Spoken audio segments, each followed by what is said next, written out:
Friends with Disabilities.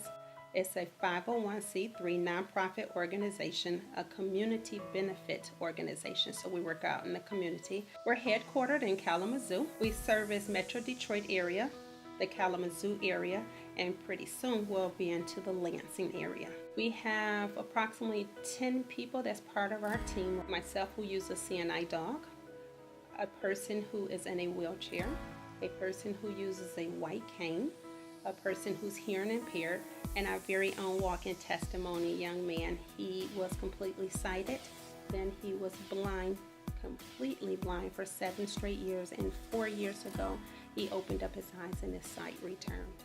We provide safe, reliable, and comfortable transportation. We've partnered with a transportation company that has disability etiquette as well as being DOT certified. As we're traveling on public paratransit buses, the drivers become very irritated with us. We're from profanity being used to us to being told to get off the bus. Another young lady that we have, she's deafblind. She was dropped off at the wrong home and left there. This is the reason why we've started Friends with Disabilities. This is my calling. The Holy Spirit told me to do this. And as a person who's visually impaired myself, I got to experience some of these tragedies that I just mentioned to you riding on some of these public paratransits. Some of the challenges we have, because we are working with people with disabilities who's on very low income and below the poverty level, is being able to help financially with this. So we rely heavily on sponsorship, in-kind donations, because that's the only way that this would be able to work, to be able to help those out in the disability community, because they just can't afford it. The misconceptions of the disability community is a lot of society seems to think because we are people with disabilities that we're not people first. We are people first, and our disabilities doesn't define who we are. A lot of people just don't know that we like to get out and we like to do things. We like to have fun. We like to laugh. And so we get together, and that's what we do on the bus, is we have fun, fellowship, plant that seed of salvation to those who doesn't have a relationship with Christ, and all at the same time having a good time. There is 289,000 people with disabilities in the state of Michigan that's blind or visually impaired. My greatest goal is to have everyone in church, because if you honestly look in your congregation, if you look to your left or right, how many people do you really see that have a disability, that uses a CNI dog, that has a white cane, that's maybe deaf or deafblind?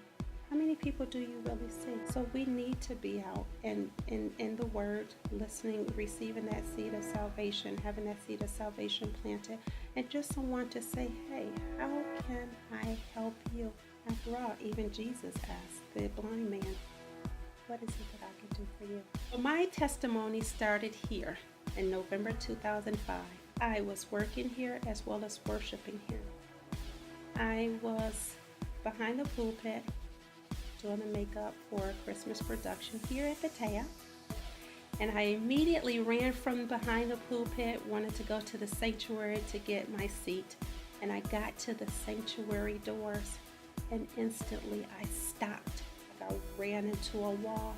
I could not see. It was completely dark, as if someone came up behind me and placed the darkest blindfold over my eyes. And so the young lady that was next to me, I told her, I said, I can't see. And she said, no, stop playing. You can see. I said, no, I can't.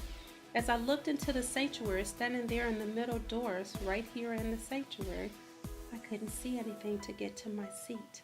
It was devastating. So she grabbed my hand. I kind of thought nothing else of it, went to my seat, and I thought maybe it was just something wrong with my eyes for that moment. And I made a doctor's appointment to see the eye doctor a few days later and received the most devastating word of my life. You are going to be completely blind. I didn't know at that time that God had his hand in my tribulation. So here it is, 12 years later, I'm back home at the very place where it started. The Holy Spirit told me, go as you are. I need you to be the voice for people like yourself with disabilities. Oh, I know the work that I'm doing is definitely not in vain, because as people like myself with disabilities get on the bus, they're telling us, myself, the driver, how this has changed their lives. They're on the bus, they're singing songs that the Holy Spirit has given them. They're laughing, they're talking, they're reciting scriptures. They're sitting on the bus and saying, wow, for the first time in my life, I'm around somebody that genuinely cares, and there is life after blindness.